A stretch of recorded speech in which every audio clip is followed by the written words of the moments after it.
Hi hello good morning. माझ्या नवीन मराठी ब्लॉगमध्ये स्वागत. आणि आज आहे शनिवार आणि आताच वाजले 10 वाजलेलं आहे. इकडं स्वयंपाक नाश्ता पाणी सगळं आवरलेलं आहे आपलं. आणि इकडं मी आता तुम्हाला काल सांगितलं होतं सारवणार आहे, ते सारवणार आहे. आता सगळं लोटून काढलेलं आहे.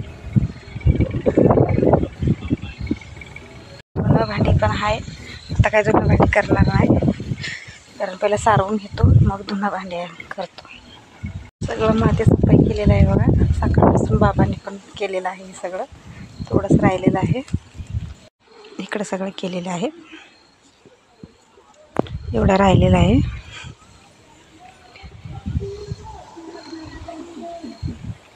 लाईट पण आलेलं आहे. बघा शेण आहे आणि ह्यात पण पोतं भरलेलं आहे.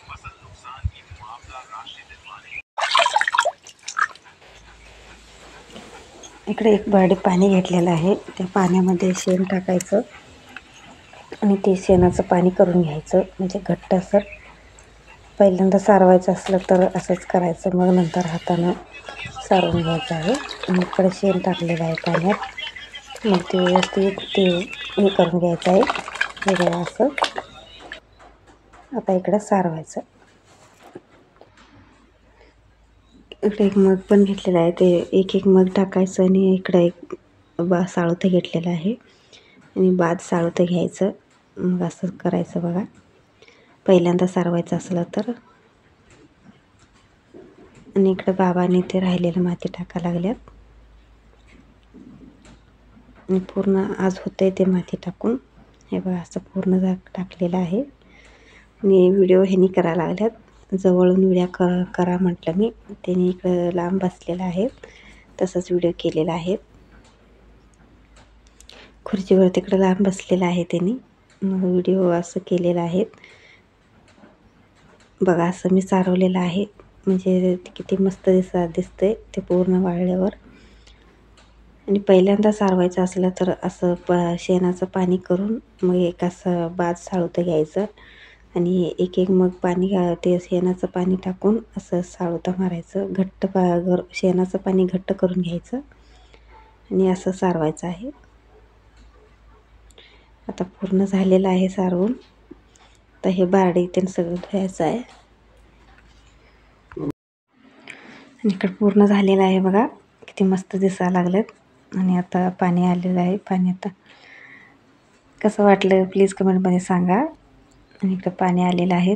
पाणी चालू करून पाणी भरून घेतो आणि बारडी त्यानं सगळं घाण झालेलं आहे ते सगळं स्वच्छ धुवून घेतो आणि मी पण आंघोळ करतो.